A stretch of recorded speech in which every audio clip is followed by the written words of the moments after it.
Assalamualaikum warahmatullahi wabarakatuh. Saya Rizkia Ikci Putri dari kelas 4B dengan NIM 20011250112 akan menyampaikan materi Islamisasi berdasarkan teknik integrasi. Untuk selanjutnya disimak terus ya guys. Islamisasi dalam teknis integrasi. Yang pertama terdapat definisi Islamisasi, yaitu Islamisasi menurut bahasa yang berasal dari bahasa Inggris, yaitu Islamization yang artinya pengislaman. Kemudian terdapat pengertian Islamisasi menurut istilah, yaitu sebuah karakter dan identitas Islam sebagai pandangan hidup yang di dalamnya terdapat pandangan integral terhadap konsep ilmu, epistemologi, dan konsep Tuhan, teologi. Epistemologi Islam secara garis besar dapat dibagi dua macam, yaitu yang pertama berkaitan dengan epistemologi Islam dalam versi filosof Muslim. Yang kedua, epistemologi Islam yang secara spesifik berasal dari pandangan Al-Quran.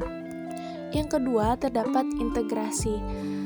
Integrasi dalam bahasa Inggris yaitu integrate, yang berarti mengintegrasikan, menyatupadukan, menggabungkan, mempersatukan, atau dua hal lebih menjadi satu. Kemudian, integrasi menurut istilah, yaitu cara pandang tertentu atau model pendekatan tertentu terhadap ilmu pengetahuan yang bersifat menyatukan. Yang ketiga, urgensi adanya Islamisasi. Beberapa hal yang menjadikan perlunya adanya Islamisasi ilmu pengetahuan yaitu yang pertama di bidang politik.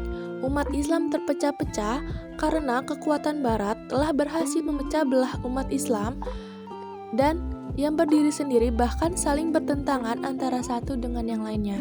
Yang kedua, di bidang ekonomi, umat Islam belum maju dan terbelakang.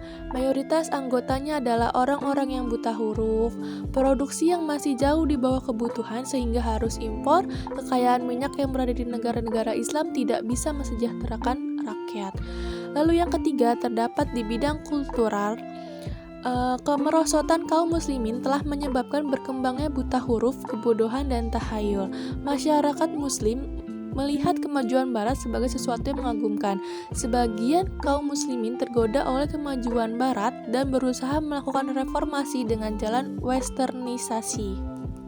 Tetapi, ternyata jalan westernisasi telah menghancurkan Islam dari ajaran Al-Quran dan hadis, karena berbagai pandangan dari Barat diterima Islam tanpa diikuti filter. Keempat, yaitu tokoh-tokoh Islamisasi. Yang pertama, terdapat Al-Faruqi, perkembangan ilmu pengetahuan dari Barat sesuatu yang memang dipandang hebat, tetapi menurut Faruqi itu juga mengerikan, karena sains modern telah melepaskan diri dari nilai-nilai teologis. Lepasnya nilai-nilai teologis dalam sains modern telah memberikan implikasi negatif, yaitu yang pertama, dalam aplikasinya, sains modern melihat alam beserta hukum dan polanya, termasuk manusia sendiri, hanya sebagai material dan insidental yang eksis tanpa intervensi Tuhan. Yang kedua, secara metodologis, sains modern tidak bisa diterapkan untuk memahami realitas sosial masyarakat Muslim yang mempunyai pandangan hidup berbeda di Barat. Lalu yang kedua, Al-Atas. Gagasan Islamisasi ilmu Al-Atas merupakan respon intelektualnya terhadap efek negatif ilmu modern atau Barat yang semakin tampak dan dirasakan masyarakat dunia. Al-Atas berpendapat hal ini akibat dari adanya krisis dalam basis ilmu Barat. Pandangan Barat bersifat dualistik karena kenyataan bahwa peradaban Barat tumbuh dari peleburan historis dari berbagai negara. Panduan dari unsur-unsur yang berbeda tersebut telah dibentuk dan dipolakan kembali untuk disesuaikan dengan pola kebudayaan Barat.